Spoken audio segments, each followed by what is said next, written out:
Merci.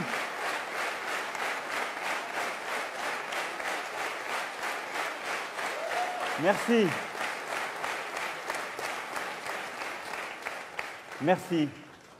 Merci à vous. Merci d'être là ce soir. Vous êtes plus de 3000. Nous sommes plus de 3000 ce soir.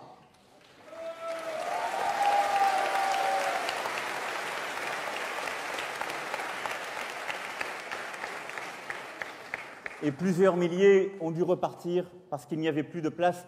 Et je veux m'excuser auprès d'eux. On en refera d'autres.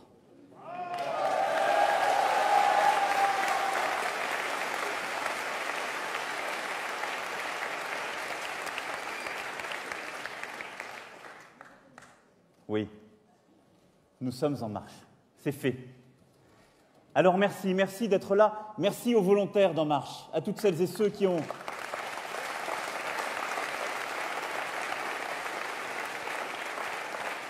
donné de leur temps, de leur énergie pour que cet événement soit possible, pour que ce soir on se retrouve, pour que déjà des questionnaires soient remplis, pour qu'on puisse commencer à avancer.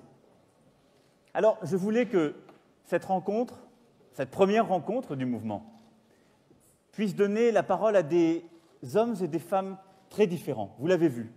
Il y avait des marcheurs, des élus, des non-élus, des femmes et des hommes qui ne sont pas forcément avec nous, mais ont envie de faire avec nous, parce que ça doit être ça, notre esprit. De tendre la main, d'essayer de comprendre ce qui se passe, ce qui se fait. Ce soir, nous n'avons sans doute pas les mêmes idées. Heureusement. Ce soir, nous ne sommes pas un rassemblement de semblables. Heureusement. Ce soir, nous sommes un rassemblement large, fort, volontaire, de toutes celles et ceux qui veulent juste changer le pays. C'est ça ce qu'on veut.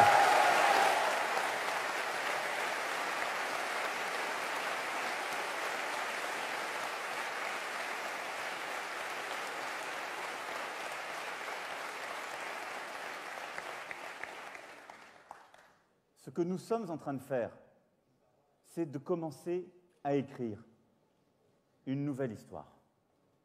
Et cette histoire, elle avance à chaque fois qu'à Lyon, à Marseille, à Strasbourg, à Lille, à Melun, à Albi, à Annecy, il y a des marcheurs qui se réunissent, qui proposent des idées, qui vont en chercher d'autres, qui vont ouvrir des portes. Cette histoire, elle avance à chaque fois que des femmes et des hommes qui n'ont jamais jusque-là rejoint un parti adhèrent pour faire. À chaque fois que des élus, et je veux vous remercier d'être là, je veux vraiment vous remercier d'être là avec nous ce soir.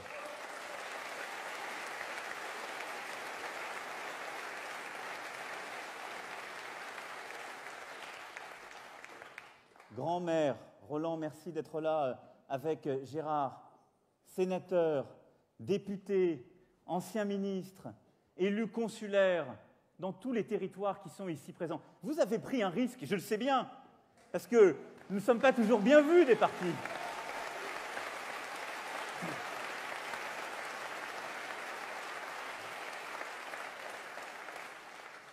Mais il y a aussi celles et ceux qui ont décidé de s'engager, qui ont des responsabilités dans le monde professionnel. Je vous en remercie. Tous les deux, Patrick, Philippe, Patrick, vous tous, Christian, parce que vous aussi, vous prenez vos risques ce soir avec nous, vous qui êtes artistes, vous qui êtes entrepreneurs, créateurs, salariés, membres d'associations, étudiants. C'est ça le visage de la France, les retraités, les chômeurs. C'est cette force vive du pays qui est là, qui décide de s'engager. C'est comme ça que cette histoire avance et continuera à avancer. Alors cette histoire, elle dérange aussi. Ça arrive. J'en sais quelque chose.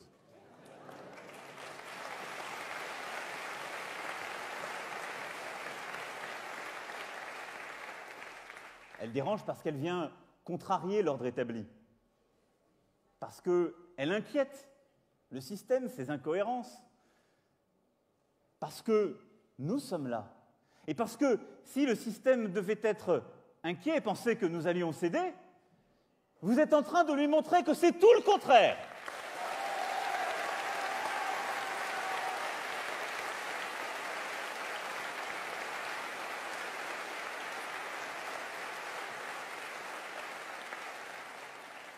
Alors ça continuera, ce sera dur demain, après-demain.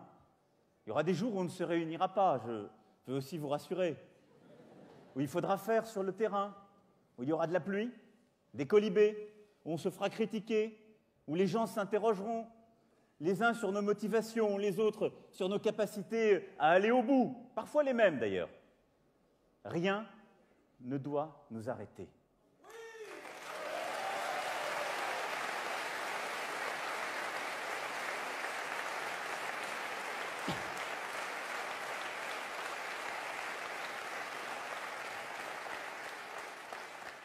Parce qu'au fond, nous avons la ferme conviction que nous pouvons transformer le pays.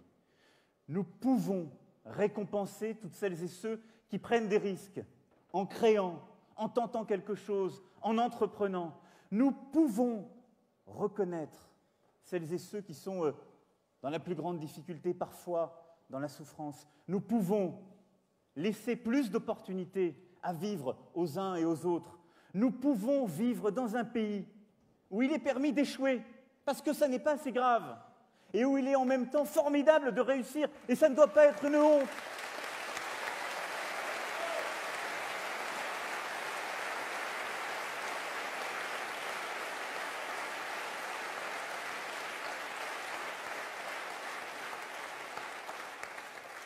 Nous pouvons célébrer nos vrais héros, celles et ceux qui veulent servir le pays. Celles et ceux comme Alexandre Jardin, le désiteur, qui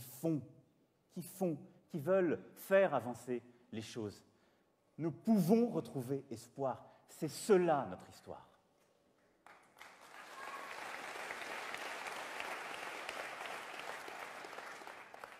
Alors vous pourriez me dire, qu'est-ce qui fait que cette histoire serait possible davantage aujourd'hui qu'hier? Ça n'est pas faux. Pourquoi sommes-nous là ce soir? Et pourquoi nous n'étions pas ensemble il y a un an? Parce que les temps ont changé. Richard le disait, nous sommes dans une situation radicalement différente. Parce que notre pays, il est usé par les promesses non tenues, usé aussi de l'entre-chien et loup, nourri de l'entre-soi. Notre pays ne croit plus dans les promesses qui lui sont faites. C'est ça qui est radicalement différent. Et en même temps, il y a une envie folle que les choses changent. Maintenant, pas demain, pas dans 5 ans, pas dans 10 ans, pas pour que certains disent « encore un tour, monsieur le bourreau », pas pour que d'autres qui hier disaient « c'est une urgence absolue, notre pays vit des drames qu'il n'a jamais connus » et nous expliquent maintenant qu'on pourrait faire comme hier, comme avant-hier, au fond comme on a toujours fait, parce que ce serait contraire à nos propres intérêts. Ça fait 2 ans, à peu près, que je suis ministre de l'économie, de l'industrie et du numérique. J'ai accepté avec beaucoup de fierté cette mission, beaucoup de fierté. Le président de la République m'a fait confiance et je ne l'en remercierai jamais assez. Il m'a fait confiance.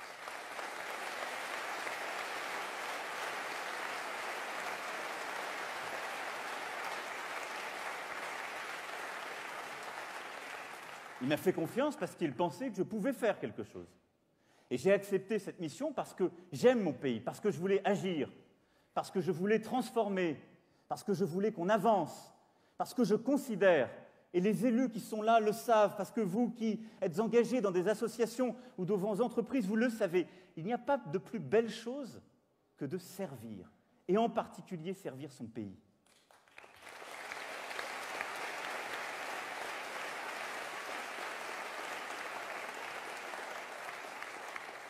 Et pendant 2 ans, nous avons beaucoup fait.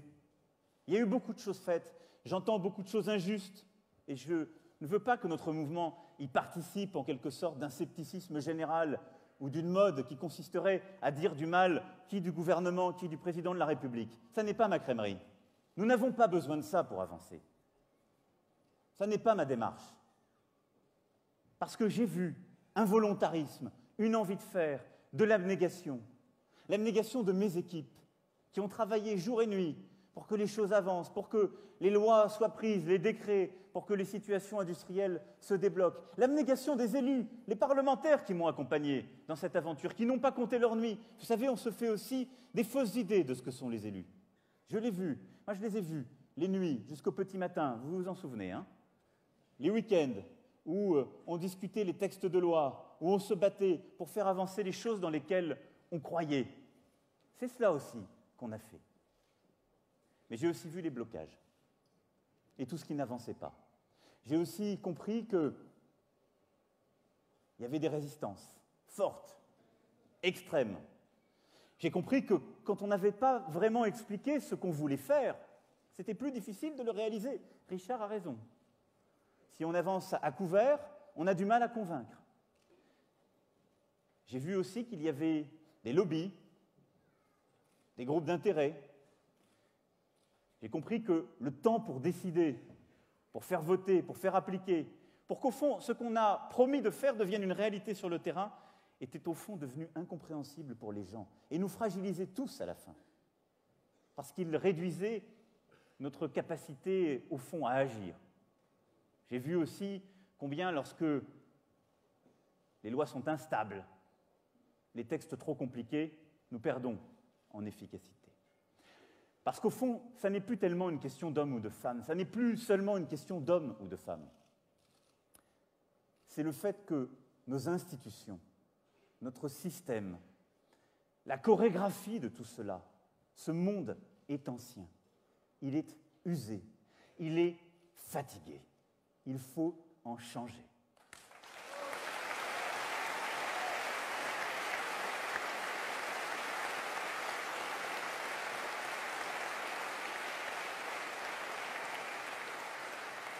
Ce dont nous avons besoin, ce n'est pas d'aller proposer telle ou telle réforme, telle ou telle mesure.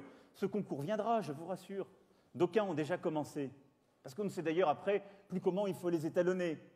Ce dont nous avons besoin, c'est d'une refondation du pays, des institutions. La seule question qui nous est posée, c'est pouvons-nous encore continuer comme cela? Est-ce qu'on pense qu'on peut continuer avec les mêmes règles, avec les mêmes usages? Comment nous être le plus utile possible à notre pays? Comment faire notre part? Ce n'est pas une question de personne, d'ambition. C'est juste le fait que maintenant, tout cela est possible. Parce que le moment est venu de faire des choix clairs, de se lancer dans une nouvelle aventure qui est collective, qui ne peut être que collective, pour prendre des décisions courageuses dont le pays a besoin.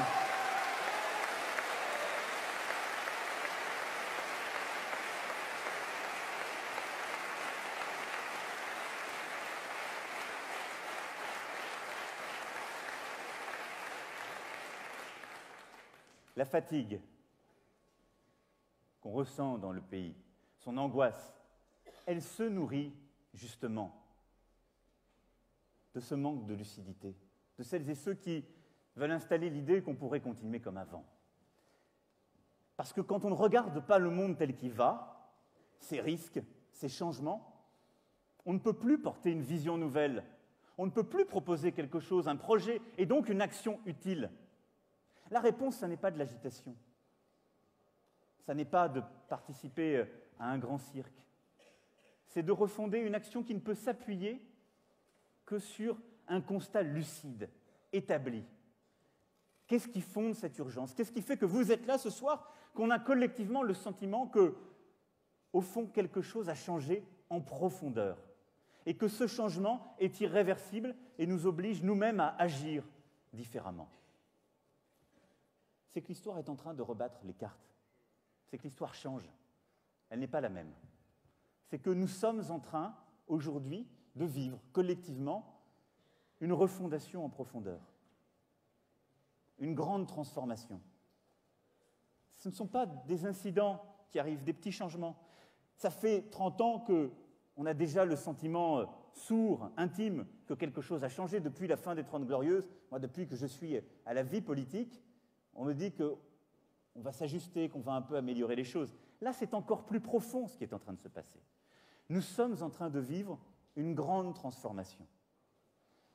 Cette grande transformation, au fond, elle est d'abord géopolitique, elle est aussi numérique, elle est écologique.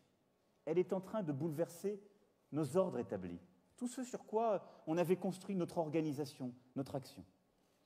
Elle est d'abord géopolitique, parce que le monde a changé. Certains, moi je m'en souviens, c'était il y a un peu plus de 25 ans, nous expliquaient que l'histoire était finie, que tout allait bien se passer maintenant, qu'on vivait dans un monde de paix, de stabilité, qu'au fond c'est une nouvelle page qui allait s'ouvrir. C'était trompé. L'histoire est profondément tragique, elle est redevenue tragique. Pas simplement à l'autre bout du monde, à nos portes, chez nous. Et l'histoire, elle est redevenue tragique parce que la guerre est retournée en Europe. Elle est revenue en Europe. C'est l'Ukraine, dans nos frontières. L'histoire, elle est redevenue tragique parce qu'au Moyen-Orient, là aussi, la guerre se fait jour. L'histoire, elle est redevenue tragique parce que pour la première fois depuis la Seconde Guerre mondiale, nous avons des millions de réfugiés qui traversent notre continent en Europe, pas à l'autre bout du monde, en Europe, chez nous, chez nos voisins. Ça n'était pas arrivé depuis la Seconde Guerre mondiale, ce que vivent en particulier l'Allemagne, la Suède, l'Autriche. L'histoire, elle est redevenue tragique. Parce que chez nous, dans notre pays, des jeunes qui avaient grandi, non pas là aussi à l'autre bout du monde, qui avaient grandi chez nous, avec nous, dans notre école, dans notre système, ont décidé, pour des causes folles, par fanatisme, de tuer, de détruire, d'attaquer le système. Donc oui, l'histoire, elle est redevenue tragique et c'est un changement profond. Cette grande transformation, elle est aussi numérique, c'est-à-dire elle est profondément économique. Elle est en train de changer tout ce que nous sommes.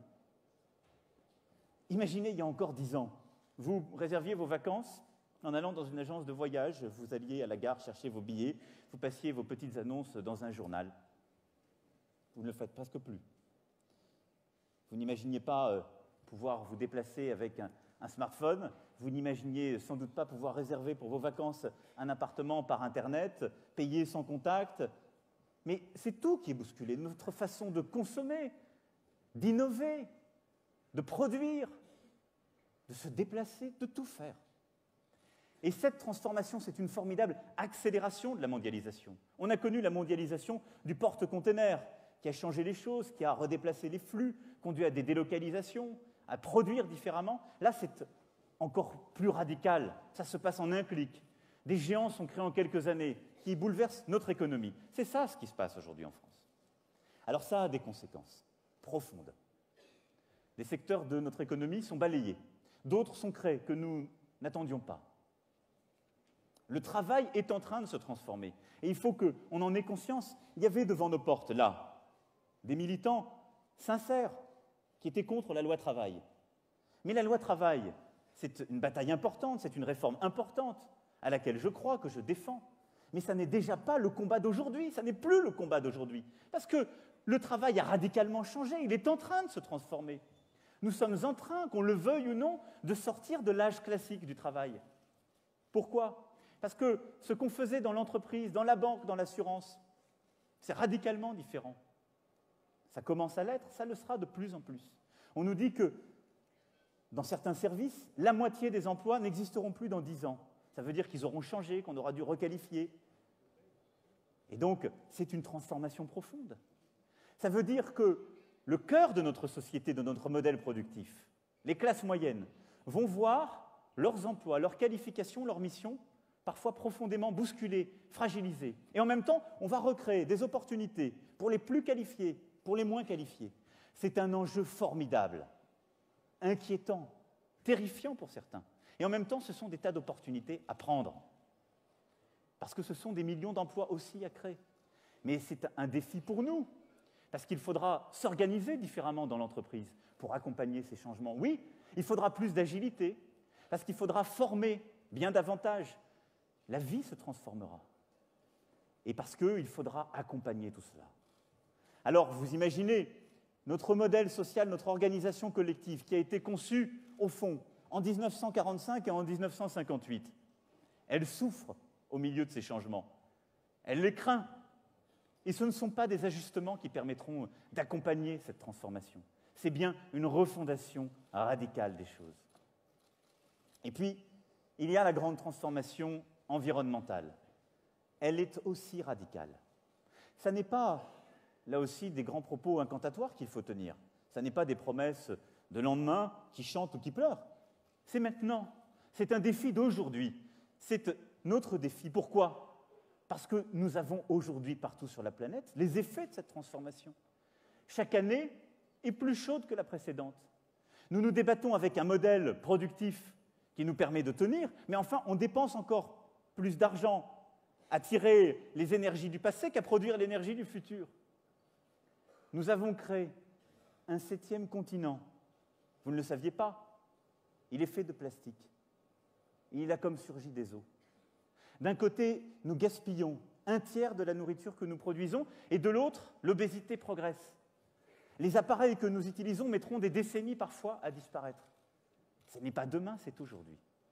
Et là aussi, c'est nous qui l'avons produit. C'est un système, au fond, qui avait perdu sa propre finalité, un système capitaliste, court-termiste, qui avait perdu son sens et qui, insidieusement,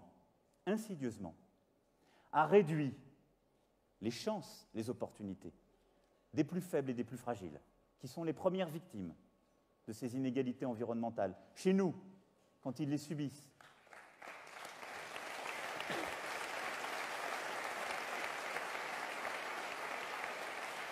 À l'autre bout de la planète, quand des catastrophes naturelles adviennent. Mais surtout, les premières victimes, ce sont les générations à venir. Ce sont par définition celles et ceux qui ne sont pas là pour s'exprimer, celles et ceux qui n'ont pas de voix, celles et ceux qui n'ont pas d'intérêt dans la partie. Alors oui, ce sont des combats difficiles. Et je veux ici rendre hommage à celles et ceux qui les portent depuis bien longtemps. Tout à l'heure, Alexandre citait Nicolas Hulot.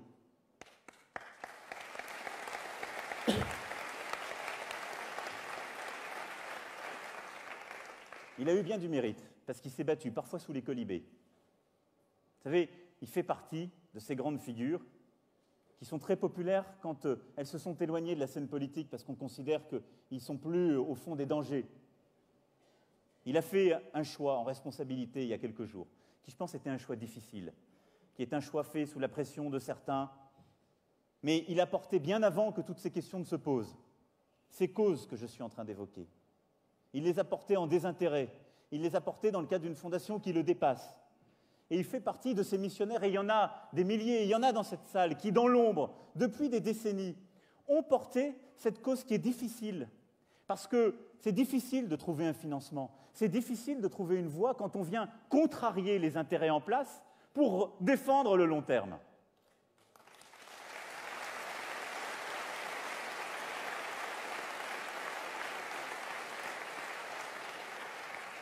Alors des choses ont été faites. La COP21, qui a été une formidable avancée, la loi de transition énergétique, elle aussi, qui a été un texte courageux. Mais nous devons aller plus loin. On doit aujourd'hui inventer ensemble, et pas simplement les pouvoirs publics, un modèle productif qui intègre cette responsabilité sociale et environnementale ce long terme. C'est cela que nous devons réinventer, et nous le pouvons.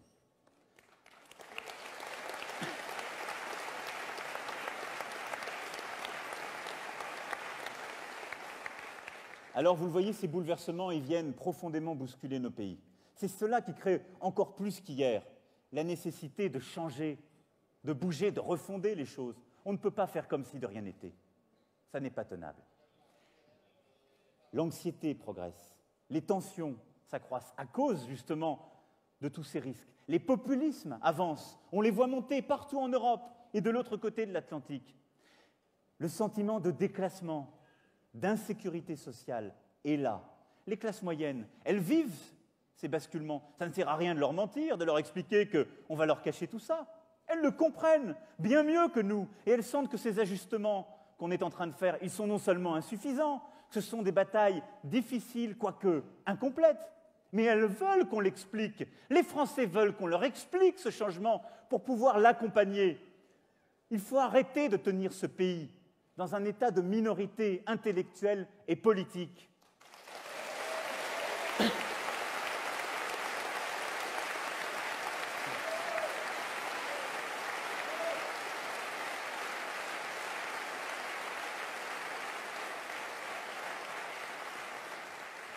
Ces circonstances exceptionnelles que nous sommes en train de vivre, elles appellent un souffle nouveau pour reconstruire face à ces transformations. Un souffle nouveau qui est dans ce rassemblement. Pourquoi? Parce que face à tous ces changements, il y a une solution de droite, il y a une solution de gauche, sur le travail, sur les inégalités, sur l'Europe, sur la place de la France dans la mondialisation, sur ce qu'est une société ouverte, sur la transition énergétique, sur tous ces défis. Il y a des réponses à gauche et à droite, mais il n'y a pas un vrai consensus de gauche, il n'y a pas un vrai consensus de droite. Les grands partis existants sont fracturés sur ces questions, divisés. Pourquoi? Parce qu'ils se sont construits sur les défis d'hier, sur des défis anciens. Ça n'est pas leur faute, ça n'est pas la nôtre non plus. Mais c'est notre responsabilité que de regarder cette situation en face, d'en faire le constat clair. Alors, il ne s'agit pas ici de dire qu'il n'y a plus de différence entre la gauche et la droite. On a caricaturé ce que nous sommes en voulant nous enfermer dans ce fameux nini. C'était sans doute un hommage tardif aux initiatives de Michel Joubert. Vous avez raison de l'applaudir. Quand on est des milliers comme ça, nous ne sommes pas le nini.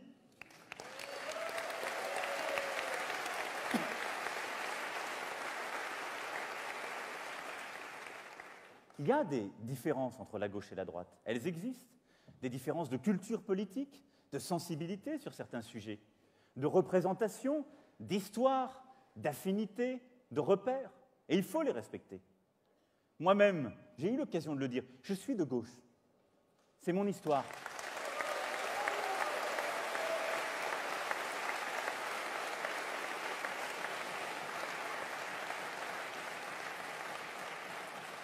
C'est ma famille, c'est ce qui m'a fait. Vous savez, c'est très dur de savoir qu'est-ce qui nous fait de gauche ou de droite. On n'est pas de gauche et de droite. Ce sont des indignations, des affinités, parfois peut-être des rejets ou des confrontations avec d'autres. Moi, c'est mon histoire familiale, personnelle. Mes filiations, mes indignations. C'est ça qui fait que je suis de gauche. Et une soirée comme ce soir, je ne peux pas ne pas penser à Michel Rocard.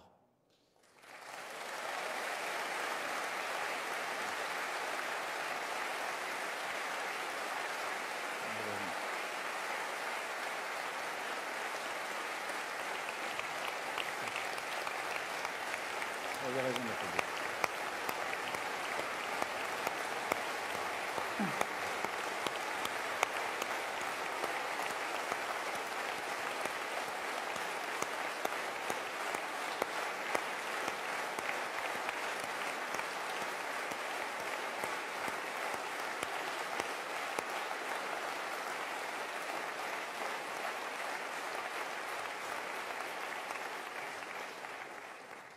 Merci Sylvie d'être là.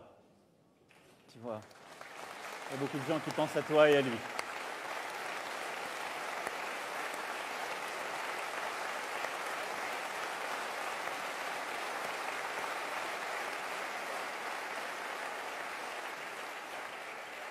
Je pense à lui parce qu'il fait partie des quelques hommes qui m'ont convaincu de faire de la politique.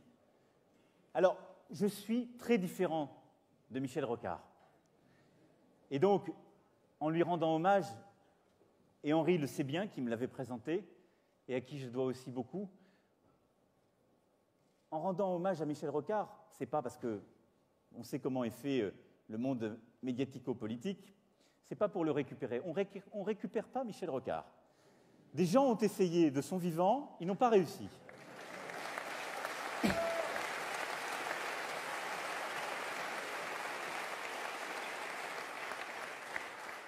Donc, je souhaite bon courage à tous ceux qui voudraient le récupérer maintenant, mais moi, je ne vais pas essayer. Je dis juste que je ne suis pas Michel Rocard, parce qu'on avait des désaccords. On se chamaillait très souvent. En particulier, je dois vous le dire, il était surpris par En Marche.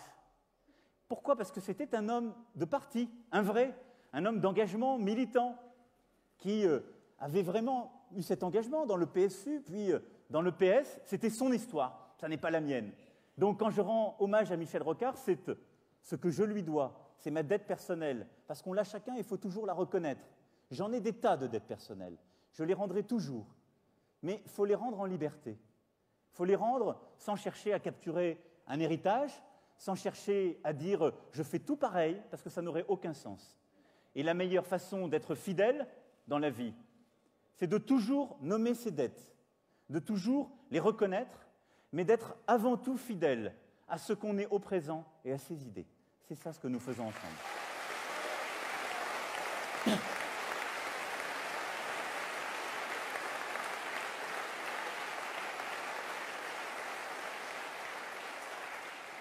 Alors oui, moi j'ai cet engagement, mais je crois malgré tout qu'aujourd'hui, on le voit bien, face à ces défis qui sont les nôtres, nous devons dépasser ce clivage.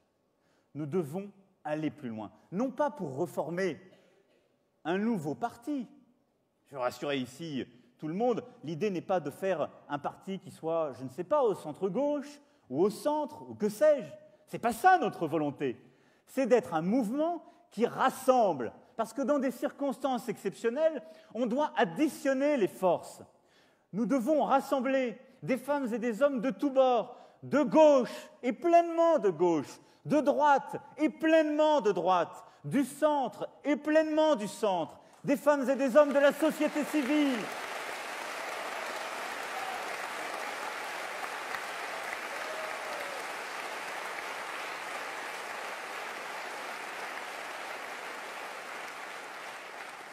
Parce que nous sommes un rassemblement qui additionne les énergies. On n'est pas là pour diviser, pour se placer, pour jouer serré, pour essayer d'avancer à côté de l'un ou de l'autre, pour remplacer la vitalité qu'on n'a plus par des petits accords d'appareil que nous n'avons pas. Nous sommes vous, et vous, c'est ce rassemblement. Il est différent, il sera toujours différent, mais il est en marche.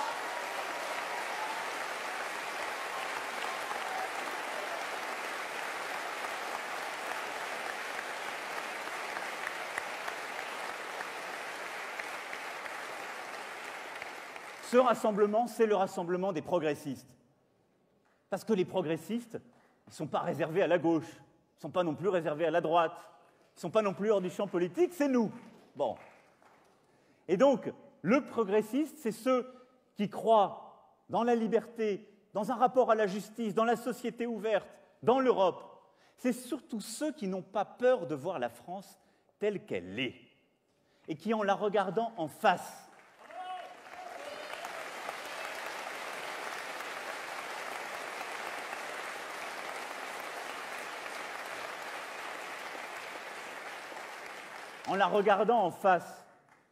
veulent à la fois que la France, qui croit dans la mondialisation, dans l'Europe, qui réussit, cette France qui est dans les métropoles, cette France bien formée, cette France dynamique, qu'elle soit célébrée, consacrée, qu'on lui permette d'avancer plus vite. Mais en même temps, c'est aussi celles et ceux qui veulent regarder une France immobile, parce qu'elle est au moins aussi digne. Je la connais, j'en viens pour partie. Il y a une partie de ma famille, moi aussi, qui a peur de ce monde qui change. Il y a une partie de ma famille qui regarde tout ce qui est en train de se passer avec un air un peu inquiet, qui se demande, au fond, ce qui va se passer, si on sera assuré le même avenir aux enfants. Vous savez, c'est un peu cette inquiétude de la gouvernante dans Saint-Exupéry. Il allait devenir aviateur, et puis elle lui dit « Ne t'éloigne pas trop loin, va pas au fond du jardin ». C'est ce que me disait ma grand-mère, qui m'a élevé. Elle n'est plus là pour le voir, mais elle aurait été inquiète, surtout inquiète.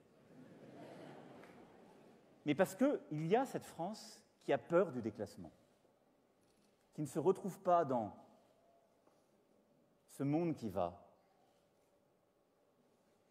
qui habite la province, qui voudrait réussir, mais qui sent qu'elle a au fond peut-être un peu moins de droits qu'hier, que le monde dans lequel elle avait construit ses repères n'est plus là. Et il faut aussi l'entendre, cette France. Il ne faut pas la mépriser. Il ne faut pas...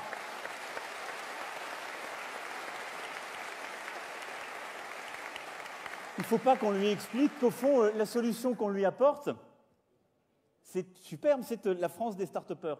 C'est formidablement important, la France des start-up, des entrepreneurs. Vous savez combien j'y crois. Non, il faut qu'on lui apporte des vraies solutions aussi pour elle. Un discours d'explication du monde aussi pour elle. Il faut qu'on lui explique qu'il y aura des changements, mais qu'on va dans une direction commune. Parce que notre volonté, nous, progressistes, ça n'est pas de leur cacher ce monde tel qu'il va. Ça n'est pas de leur dire, il y a des choses qui se passent, on ne va pas vous expliquer clairement quoi, mais on va le faire, on va s'arranger. Non. C'est de réconcilier ces deux France. C'est de les remettre ensemble.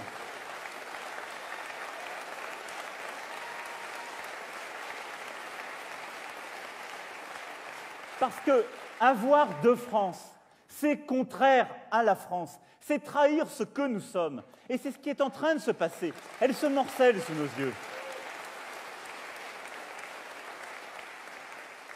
C'est ce qui vient de se passer en Grande-Bretagne, il y a quelques semaines. La Grande-Bretagne, elle était triomphante, tout allait bien. Ça marchait beaucoup mieux que nous. Elle n'a pas regardé, elle n'a pas parlé au pays qui avait peur. Mais lui, il a parlé. Il a exprimé sa rage. Donc il faut toujours écouter, respecter, proposer pour toute la France, pour une France réconciliée. C'est ça.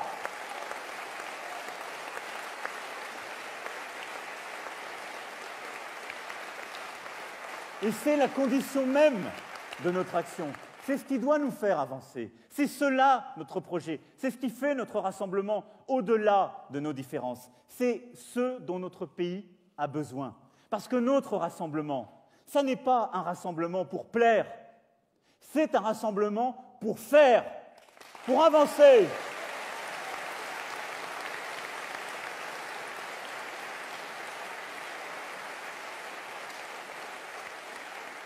Ça n'est pas pour chercher la femme ou l'homme providentiel, c'est de nous unir pour que chacun puisse agir. C'est retrouver cette magnifique formule que trop considèrent comme surannée. Servir notre pays, faire notre part, à chaque endroit où nous sommes.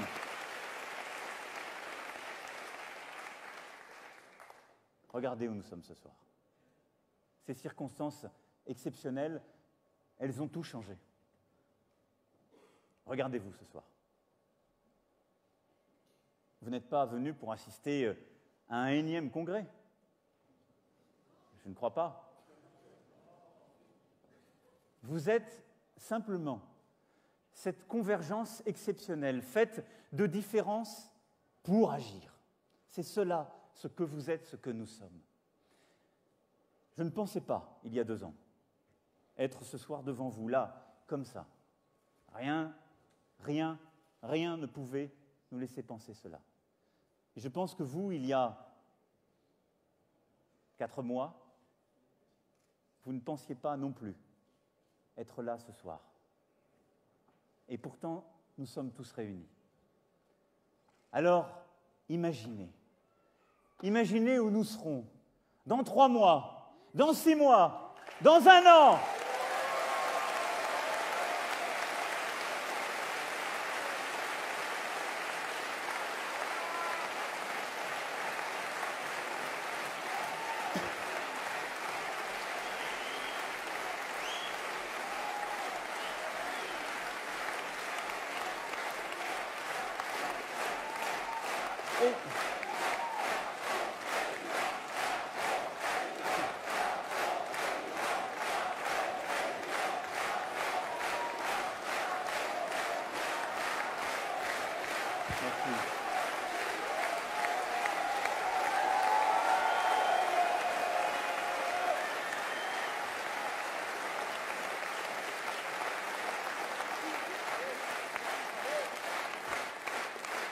Merci Zineb.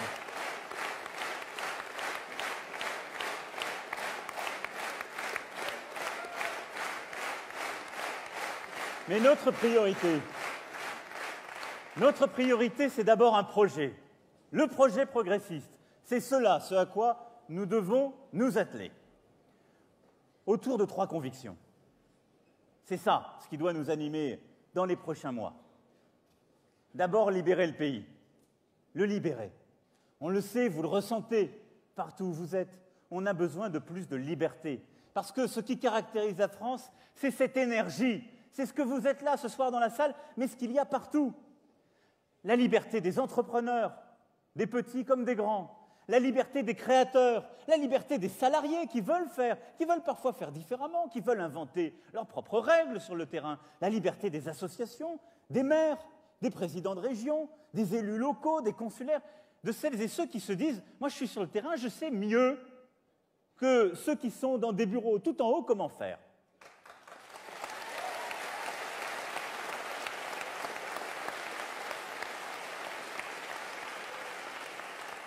Alors, je m'en suis rendu compte parce que parfois, j'ai été sur le terrain et je n'ai pas pu faire.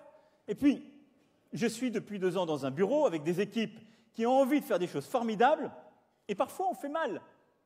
Et je vais sur le terrain et les gens m'expliquent ça. Et on croyait avoir bien fait, mais ils m'expliquent que ça ne marche pas du tout. Ce que vous avez fait, c'est pire que mieux. Vous n'auriez dû rien toucher, nous en parler avant. Au fond, la stabilité ou la simplicité, n'essayez pas de compliquer les choses. Parce qu'il faut entendre ce qu'il y a sur le terrain. C'est ce que vous êtes en train de faire avec la Grande Marche. Comprendre tout ça. Libérer notre pays, c'est sortir de la bogue des corporatismes. Parce qu'il y en a partout. Et quand on dit le corporatisme, on en a tous un peu avec nous. Moi, le premier. Je ne vais pas vous raconter des histoires. Évidemment que j'ai ma part de corporatisme. J'ai passé un concours de la République, je suis devenu haut fonctionnaire, je fais partie maintenant d'un gouvernement, donc je suis pour beaucoup dans l'élite. Je suis passé, alors en plus pour certains, c'est le comble du comble, dans la banque d'affaires. J'ai aimé chacune de ces étapes, en toute liberté. Mais j'ai adhéré à des corporations, des gens qui avaient un intérêt à préserver. Et on le fait toujours, je vous le dis objectivement, en toute bonne foi. On est tous d'accord avec les semblables et avec soi-même quand on est dans un camp. Mais on bloque les autres. On contribue à un peu étouffer le pays. Et donc oui, remettre de la liberté, c'est aussi accepter de revisiter les corporatismes. Aller voir les corps constitués, qu'ils soient dans la haute fonction publique, qu'ils soient du côté des élus, qu'ils soient dans les entreprises, dans certains secteurs socio-professionnels, qu'ils soient dans le syndicalisme, un peu partout. Il faut qu'on fasse notre propre introspection pour faire bouger les choses, pour faire bouger les lignes, pour que cela se libère. Parce que quand on libère, quand on donne plus de liberté, on vient parfois un peu fragiliser ces corporatismes établis. Moi, je l'entends, en toute bonne foi. Ça vient inquiéter, en toute bonne foi. Et donc, il faut expliquer où on va. Mais il y a 2 conditions pour réussir. D'abord, expliquer la démarche d'ensemble. Rassurer, dire qu'on compensera. J'ai toujours, moi, entendu la revendication des taxis qui, légitimement, protestent contre les nouveaux entrants, celles et ceux qui proposent, avec ce smartphone, des chauffeurs plus simples parfois. Est-ce qu'il faut supprimer cette innovation pour autant? Non! Elle crée des milliers d'emplois, en particulier dans les quartiers les plus difficiles. Elle offre des opportunités parce qu'on a libéré. Vous avez libéré, parce que ça s'est fait, en fait, à l'insu des pouvoirs publics.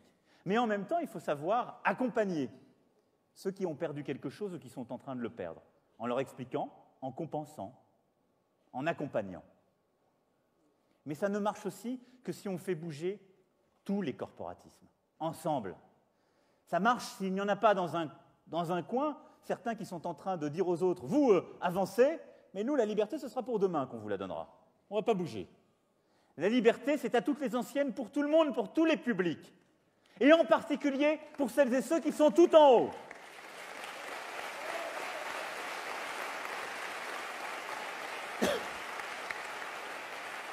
Donc oui, nous allons devoir mettre des ouvertures, des brèches, faire des propositions concrètes pour le système politique, la haute fonction publique, l'entreprise, le monde associatif. Mais nous en avons au fond tous et toutes besoin et nous n'avons pas peur de ça. C'est la condition pour réussir. Libérer, c'est aussi simplifier les choses, enlever encore des normes, sans doute prendre moins de décisions, les prendre de manière plus stable, plus transparente, et donc avoir expliqué dès le début ce qu'on voulait faire, avoir un programme très clair, très lisible, n'en pas changer, ne pas revenir sur ce qu'on aura fait, ne pas bousculer les choses. Libérer, c'est simplifier. Les gens ne vivent pas dans les normes.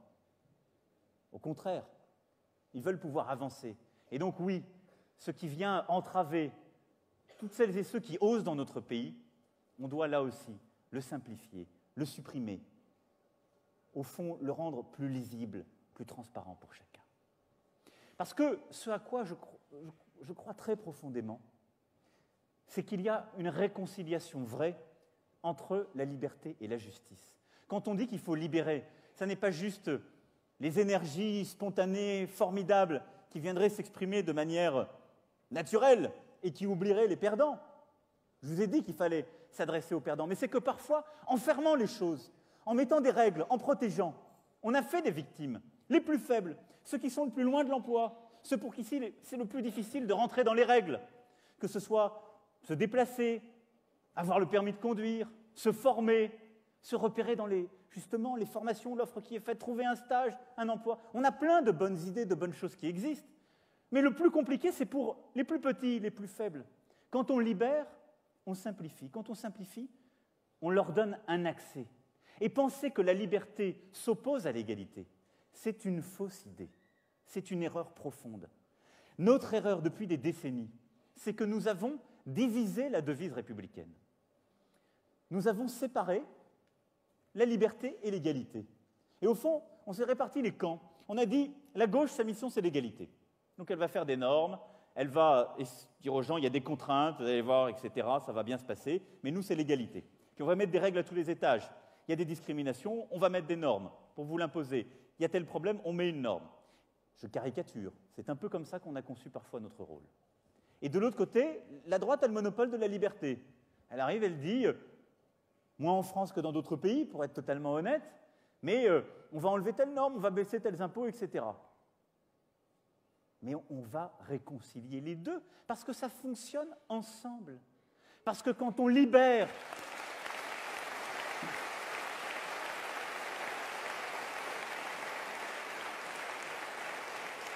Quand on libère, on redonne des accès. On redonne la seule véritable égalité, l'égalité d'opportunité, l'égalité d'accès, la vraie...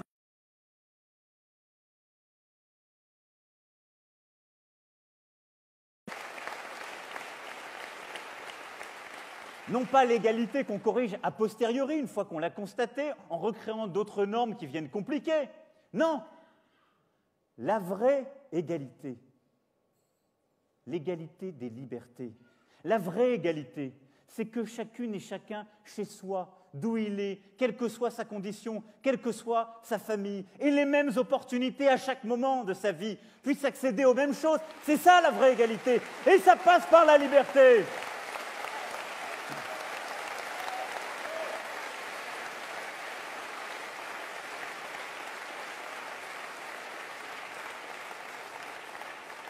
Ma deuxième conviction, c'est qu'on a besoin de solidarité pour que tout ça tienne ensemble. Ce n'est pas un gros mot, la solidarité. Et là aussi, ce n'est pas un mot qui serait réservé à tel ou tel parti. La solidarité, on en a besoin, c'est ce qui fait du commun. Il y en a qui réussissent, d'autres moins, mais on partage le même espace, la même société, le même territoire. Alors, j'entends en ce moment certains qui s'égosillent avec des programmes formidablement libéraux ou prétendus tels, qui est tout ce qu'on n'a pas fait depuis 20 ans, qu'on aurait aimé faire, mais qu'on n'a pas totalement réussi, mais qu'on va faire demain à coup sûr. Alors, ils jouent une partition qui est aimable à leur camp. Je le dis un peu avec cruauté, parce que je l'ai parfois joué pour un camp qui l'entendait avec moins de bienveillance, donc je trouve que ce n'est pas juste. Mais c'est facile de dire ça, quand on n'explique pas avec quels instruments on va le faire, quand on n'explique pas comment, quand au fond, on fait des propositions hors sol, mais qu'on dit on va changer de société, on va changer de pays pour le faire. Non. Pourquoi tout ça peut marcher? Parce qu'on aura donné à chacune et chacun sa place parce qu'on aura justement les règles d'une solidarité minimum, c'est-à-dire ce qui permet de protéger aussi. On ne peut pas demander aux Françaises et aux Français de prendre des risques, parfois importants, et plus importants pour celles et ceux qui viennent de nulle part que pour celles et ceux qui sont bien nés. On ne peut pas demander de prendre des risques s'il n'y a pas des filets de sécurité, s'il n'y a pas des solidarités, s'il n'y a pas quelque chose qui nous fait avancer ensemble. C'est cela le deuxième pilier dont nous avons besoin.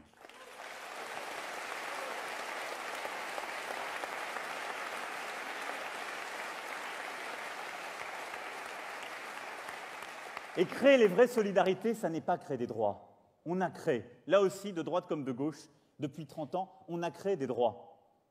Des droits formels, sans contenu. Des droits financés à crédit, c'est-à-dire que paieront nos enfants ou les enfants de nos enfants, ou vous peut-être, les plus jeunes. Et on a créé des droits qui viendront pour s'appliquer une fois qu'on sera vraiment dans l'embarras le plus complet. Mais ce n'est pas ça la vraie solidarité. Surtout, ça ne marche pas longtemps, ça ne tient pas. Parce que les gens sont mieux logés parce qu'il y a un droit au logement opposable.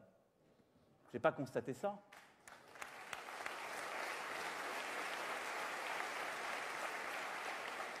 La vraie solidarité, ce ne sont pas des belles idées. Les belles idées, il faut les laisser aux belles âmes. Et les belles âmes, elles restent chez elles, elles écrivent, elles pensent. Vous savez, c'est ce que Hegel nommait comme, au fond, ce qui parfois pouvait dire le vrai, mais qui n'était pas le plus utile. Nous ne sommes pas des belles âmes ici. Nous voulons agir. Nous voulons donc créer des vrais droits qui puissent se construire. Des vrais droits pour pouvoir accéder, faire. Et ces vrais droits, ils doivent rendre les Français capables de prendre des risques, d'avancer.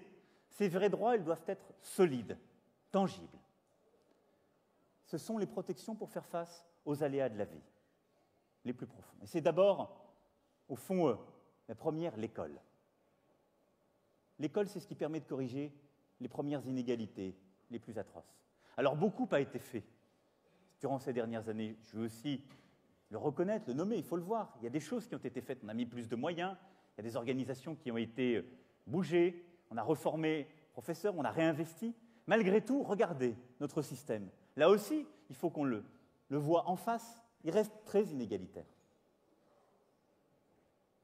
La réussite scolaire, elle dépend de l'endroit où on est né et de la richesse de nos parents. Le but de l'école, ce n'est pas simplement de trier, de classer. C'est aussi, justement, de donner accès, de permettre ensuite d'accomplir sa vie comme on l'entend, de réussir financièrement, de réussir dans la vie associative, de créer, de continuer à enseigner. Mais il faut que nous nous attaquions pour cela aux vrais défis, aux questions complètement taboues. Toutes les questions interdites. Est-ce que, dans notre pays, l'accès à tous les étages de l'éducation, et en particulier à la réussite, est vraiment démocratique?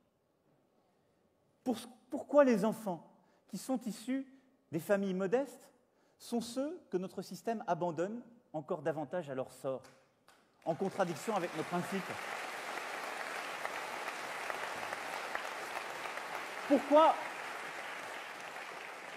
Pourquoi s'autorise-t-on à prendre des mesures en pesant l'intérêt essentiel des parents, des enseignants, mais beaucoup moins souvent celui des élèves?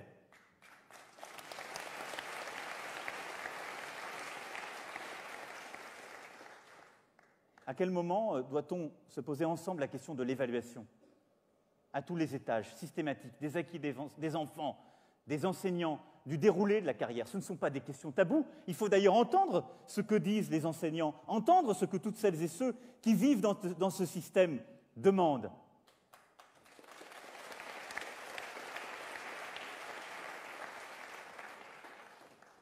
Les protections, c'est aussi ce qui donne à chacun le moyen d'accéder à l'autonomie. C'est essentiel. Et donc oui, ce sont tous ces vrais droits sur lesquels nous allons faire des propositions concrètes dans les prochains mois, mais c'est aussi ce qui permet aux Français de penser librement, de vivre librement ensemble. C'est pourquoi je crois très profondément, et je veux qu'au cœur de nos convictions, de nos valeurs, nous placions la laïcité.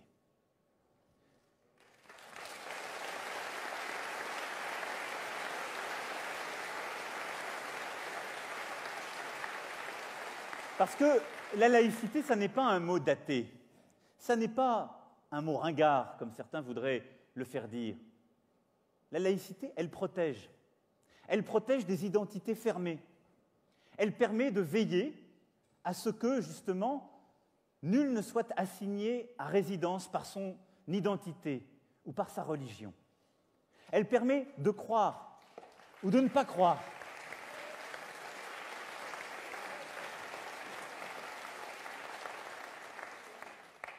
Elle permet de faire que chacune et chacun se reconnaît, doit pouvoir se reconnaître dans sa religion librement. Mais que ce qui est plus important, c'est ce qui nous unit. C'est cette humanité, ce qui ne nous divise pas. Alors oui, il faut retrouver le sens, la force de cet équilibre. Je ne crois pas, pour ma part, qu'il faille inventer de nouveaux textes, de nouvelles lois, de nouvelles normes pour aller chasser le foulard à l'université, pour aller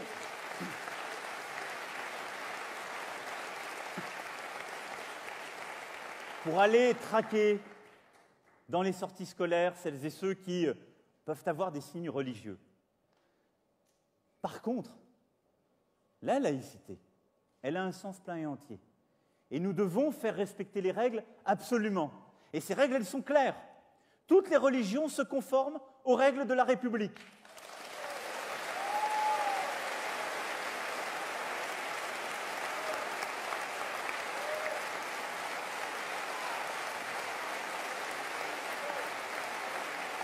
Dans notre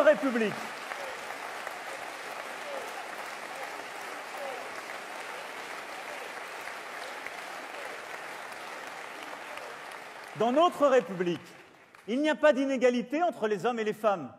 Dans notre République, il y a des règles et elles doivent être respectées par tous.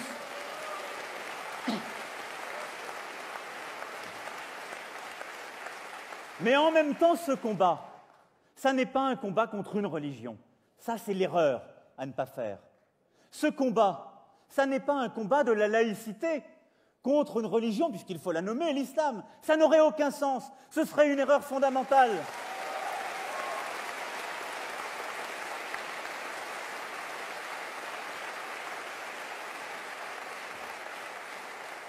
Nous avons un ennemi, une menace, les djihadistes, Daesh. Mais cela, ça n'est pas l'islam.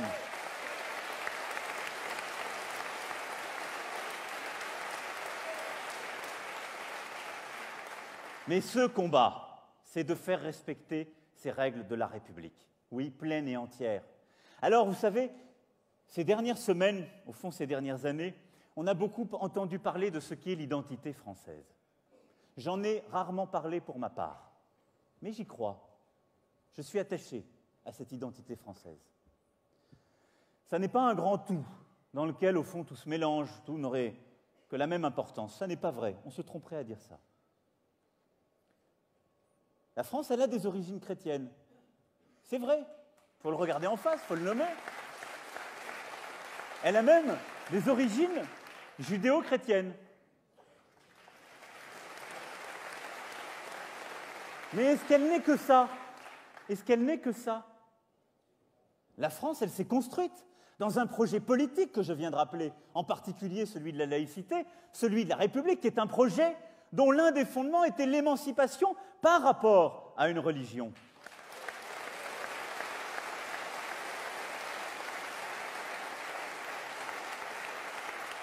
Elle a reposé sur un combat qui a été un combat pour l'émancipation, pour l'autonomie des individus, indépendamment de toute religion, de toute appartenance. C'est ça la République. Alors oui, nous avons une identité française, avec ses origines. Mais au milieu de cette identité française, il y a des athées, il y a des catholiques, des protestants, des juifs, des musulmans. Mais ils sont tous français, ils sont tous de l'identité française. C'est cela, notre identité.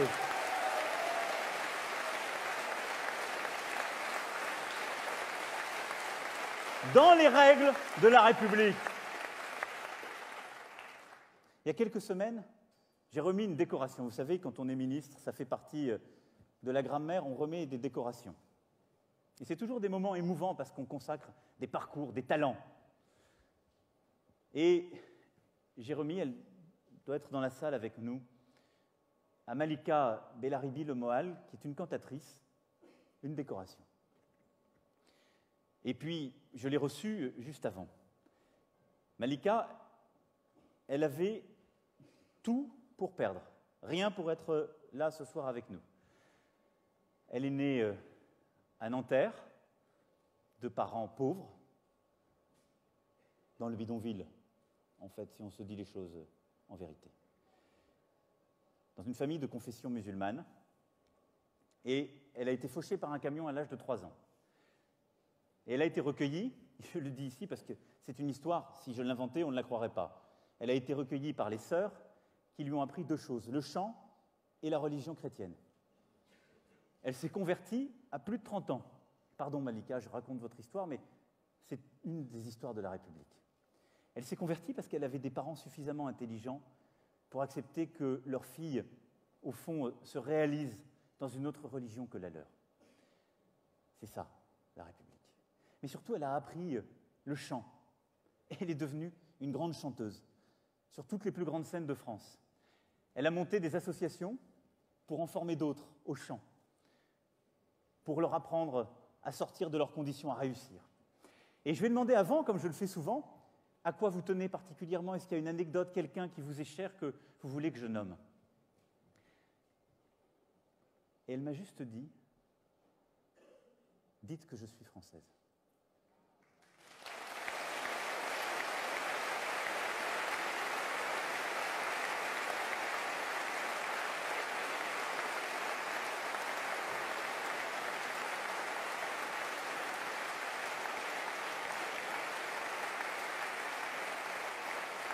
Alors, oui, Malika, vous êtes française. Et vous êtes même avec toutes celles et ceux qui sont là dans cette salle, qu'ils s'appellent Jean, Michel, Malika, Raphaël, Ismaël ou que sais-je. C'est ça, l'identité française. Ça n'est rien d'autre. Ça n'est pas quelque chose qui nous diviserait. Ça n'est pas quelque chose qu'on veut nous enlever. Parce que l'identité française, c'est un projet. L'identité française, c'est ce qui nous fait avancer. L'identité française, c'est ce que nous sommes en train d'inventer. L'identité française, ça n'est jamais étriqué.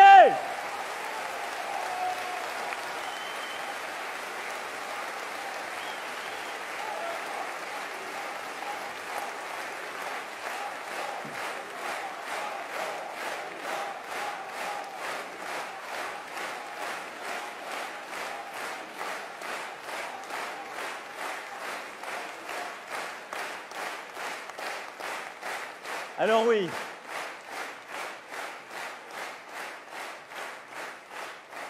au-delà de tous ces combats, nous devons retrouver le sens du temps long. C'est aussi ce qui nous fonde.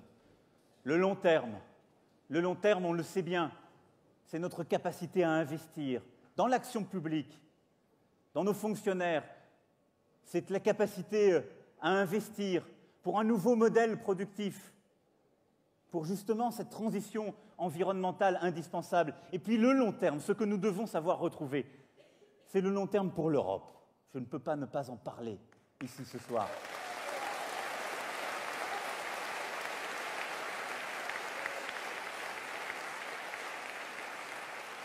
Parce que l'erreur commise depuis 10 ans, c'est de ne plus avoir de projet pour l'Europe. C'est de ne gérer l'Europe trop souvent qu'à la petite semaine. De crise en crise, en n'osant plus, là aussi, projeter du sens, une volonté, en n'expliquant plus à nos peuples ce qui nous rassemble, en perdant le fil de notre histoire. Parce que ce qui a fait l'Europe, c'est une promesse de paix, de prospérité, de liberté. Et c'est cela que nous devons retrouver.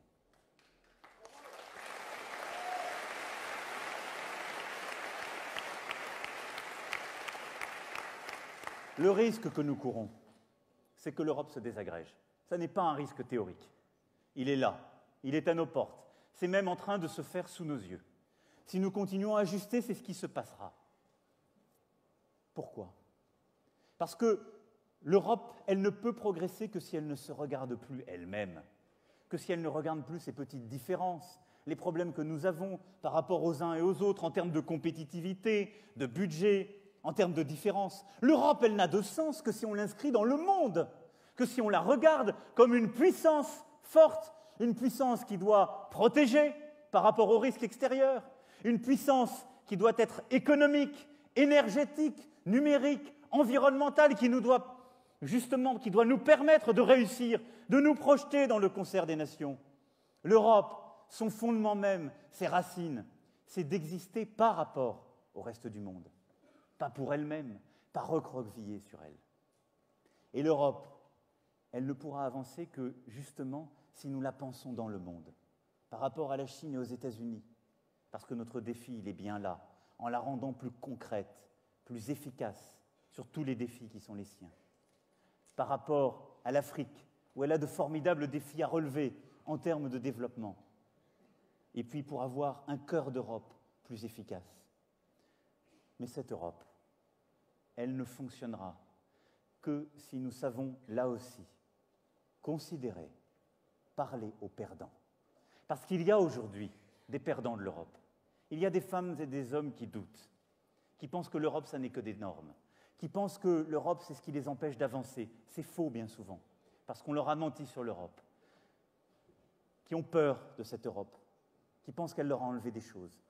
Si nous ne savons pas leur parler, leur proposer quelque chose, avancer avec eux, il n'y aura, que ce soit demain ou après-demain, plus d'Europe. Notre responsabilité, c'est de construire justement cette aventure européenne dans les prochains mois, maintenant, de manière pleinement démocratique. Cette refondation européenne, elle passe, oui, par une association des peuples, par une capacité à tenir ces conventions démocratiques, à associer les citoyens, à les faire parler, à leur demander ce qu'ils veulent, à ne pas réserver le peuple aux démagogues. Et pour cela aussi, nous avons une responsabilité, et En Marche doit pleinement y participer. Ce sont ces trois convictions profondes sur lesquelles nous devons avancer dans les prochains mois. Ce sont celles-là qui doivent fonder notre action, celle du progressisme. Et l'encre de cette histoire, le fondement de cette action, ce qui la rend possible, c'est l'engagement. Mon engagement, votre engagement, notre engagement. C'est cela qui fera avancer. Et cet engagement, c'est le cœur de notre démarche. Parce qu'on entend souvent dire qu'il faut tout changer. Et je vous le disais tout à l'heure, pourquoi ce serait possible demain? Parce qu'au fond, il y a deux choses qui n'ont pas été tentées jusque-là. D'abord, de construire une vision claire, une idéologie claire, une vision de la France collective. C'est ce que nous sommes en train de faire, c'est ce que nous commençons ce soir. Et puis parce qu'on a toujours voulu réformer la France par le haut, sans les Français. Eh bien, votre engagement, c'est la condition pour réformer la France avec les Français. C'est cela notre ambition.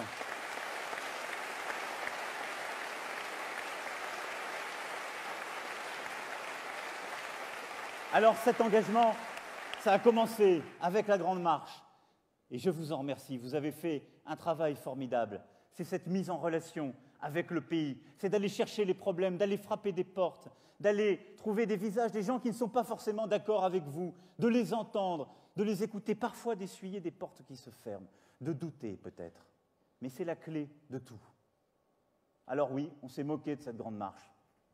On s'en fiche. On s'en fiche.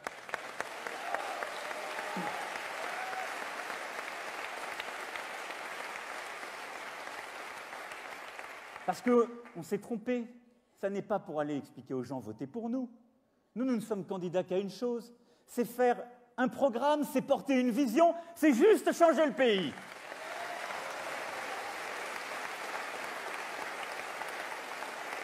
C'est un porte-à-porte pour comprendre, pour entendre, pour associer et pour faire. Et puis ensuite, nous continuerons à aller dans le pays et j'irai avec vous, à la sortie de l'été. Nous tournerons dans la France, nous irons au terrain, au cœur du pays, dans les endroits les plus faciles et les moins faciles, les acquis et les non acquis, pour là aussi entendre, expliquer, forger ce diagnostic du pays et cette vision que nous portons. Puis, ensemble, sur les sujets fondamentaux, nous construirons notre plan de transformation. Je ne vous parle pas d'un programme, il y en a trop eu. Et un programme, au fond, consiste à traiter des clientèles successives.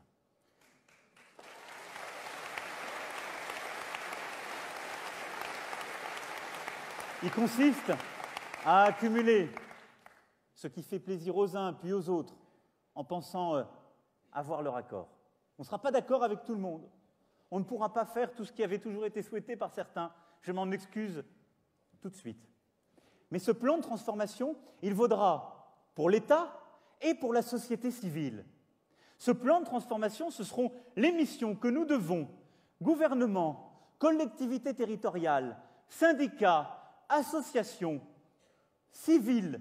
C'est la mission civique qui sera la nôtre pour les prochaines années. C'est cela le plan de transformation du pays. Non pas des promesses, mais des engagements concrets avec un calendrier que nous devrons tenir, expliquer, penser ensemble et construire. Et ce plan de transformation, c'est cela l'objectif pour la fin de l'année. C'est cela En Marche!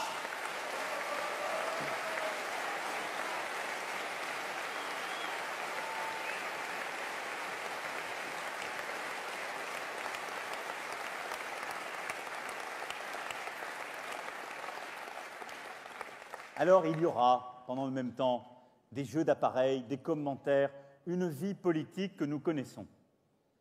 Nous devons tenir notre chemin avec détermination. C'est notre calendrier, parce que c'est notre vision, parce que c'est notre action.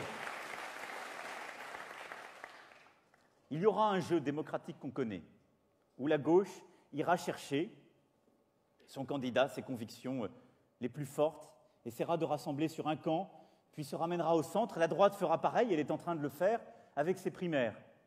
Et puis, une fois le candidat désigné, elle reviendra en cherchant le centre pour pouvoir aller au premier tour. Et puis, une fois le premier tour passé, peut-être, elle ira encore plus au centre ou de l'autre côté pour aller gagner le second tour. Et chacun des partis, quel qu'il soit, quels que soient les individus, essaiera de compenser, au fond, ce consensus inachevé dans son camp, cette nécessité de trier des clientèles, de promettre des petites choses pour s'ajuster. Et puis, entre les deux tours, il fera un geste, il essaiera ce rassemblement que nous ferons aujourd'hui, quel qu'il soit, en disant « l'ennemi, c'est le Front National. Attention, il arrive. Et donc, on doit se rassembler. » Puis, il fera des ajustements, en disant « je prends un peu de ce que l'autre avait proposé, ou un peu du tien. » Puis, le lendemain de la victoire, il ajustera encore, parce qu'il faut bien gouverner avec un camp qui ne nous avait pas choisi au début. Puis il demandera un rapport à l'un ou à l'autre, un audit du pays, au fond, un diagnostic, parce que ça n'est pas si idiot pour gouverner. Et il ou elle ajustera à nouveau. C'est ce qu'on vit depuis 20 ans. C'est ça depuis 20 ans, ce qu'on vit.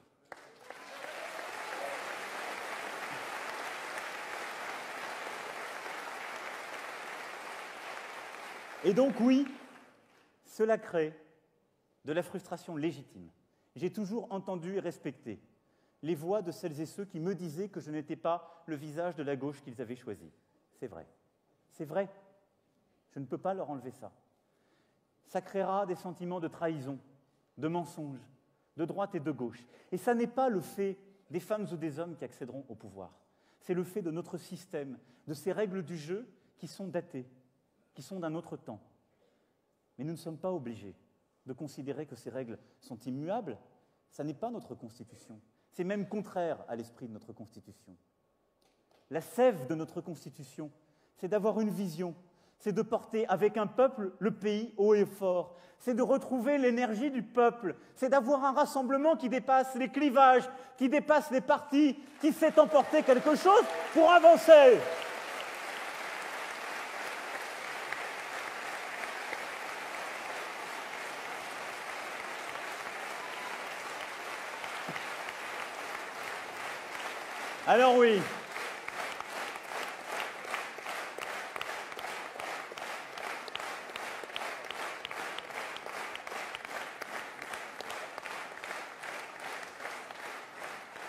Alors oui, là aussi, vous verrez la peur.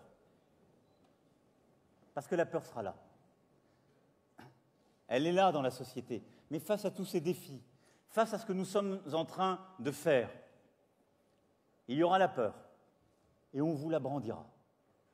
Il y aura la peur légitime, sincère de celles et ceux qui pensent que tout bascule, de celles et ceux qui pensent que, au fond, le pays est en train de perdre contrôle, que c'est le déclassement qui les attend. Il y a cette peur qui les conduira au repli, au rétrécissement, parfois à la haine. Et cela, nous devons le combattre. C'est pourquoi l'une de nos batailles, c'est toujours d'expliquer, c'est toujours d'aller convaincre dans le respect de l'autre. Parce que notre pire ennemi, si nous en avons un, parce que nous en avons un, notre ennemi, c'est la peur. C'est la peur qui envahit le pays. C'est la peur sincère qui paralyse. C'est la peur sincère qui fait qu'on se recroqueville. Et puis vous aurez les cyniques qui utilisent la peur des autres. Vous aurez les cyniques qui utiliseront ces jeux d'appareils pour essayer, au fond, de dire que ça n'est pas possible, qu'on n'a pas le droit de faire, de tenter. Ils brandiront des menaces. Et la mécanique fatale va s'enclencher, celle-là même qui voudrait, au fond, ne laisser qu'un choix au pays. C'est ce qui est en train de se passer sous nos yeux. Le seul choix, si nous ne mobilisons pas tous ensemble, le seul choix, ce sera de voter contre. Contre le pays.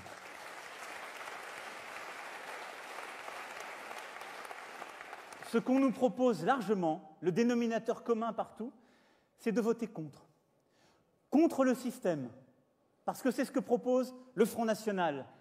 Contre la gauche, parce qu'elle aurait mal fait. Contre la droite, parce qu'il faudrait, au fond, tout faire pour l'empêcher de revenir. Contre, au fond, tout ce qui serait désigné comme l'ennemi qui permettrait de se définir soi-même. Mais l'élection présidentielle de 2017, ça n'est pas un vote contre. C'est face à tous ces défis, face à cette transformation du monde et du pays, l'occasion justement pour nous tous, partout en France, d'avancer. Et c'est une occasion que nous allons saisir ensemble. Alors oui,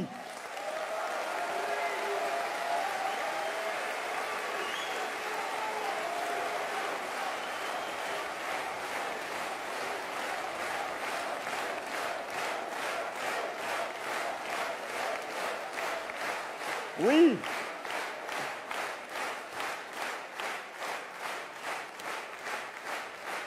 oui, ce soir, nous sommes là, tous ensemble, quelles que soient nos sensibilités, nos convictions, nos partis, nos entreprises, nos adhésions, nous sommes là, tous ensemble, pour revendiquer un droit, le droit de voter pour un projet, pour une vision,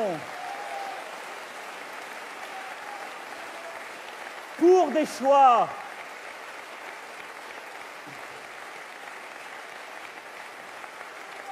pour le pays.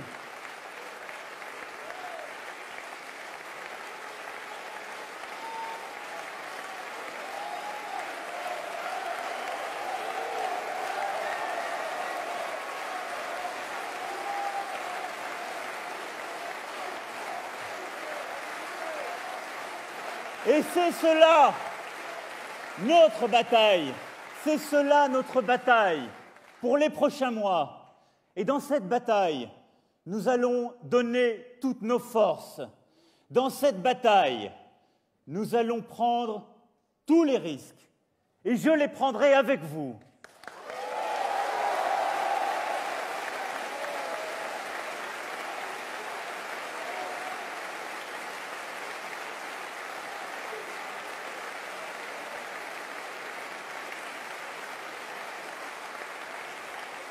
Parce que, à partir de ce soir, nous devons être ce que nous sommes, c'est-à-dire le mouvement de l'espoir. Oui, c'est cela ce que nous sommes.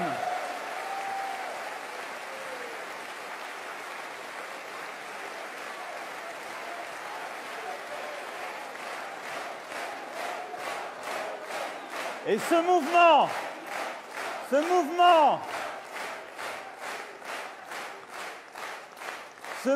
maintenant, plus rien ne l'arrêtera.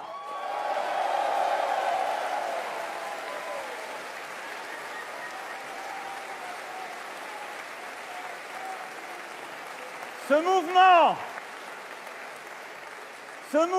parce que c'est le mouvement de l'espoir et que notre pays en a besoin, ce mouvement, nous le porterons ensemble jusqu'en 2017 et jusqu'à la victoire.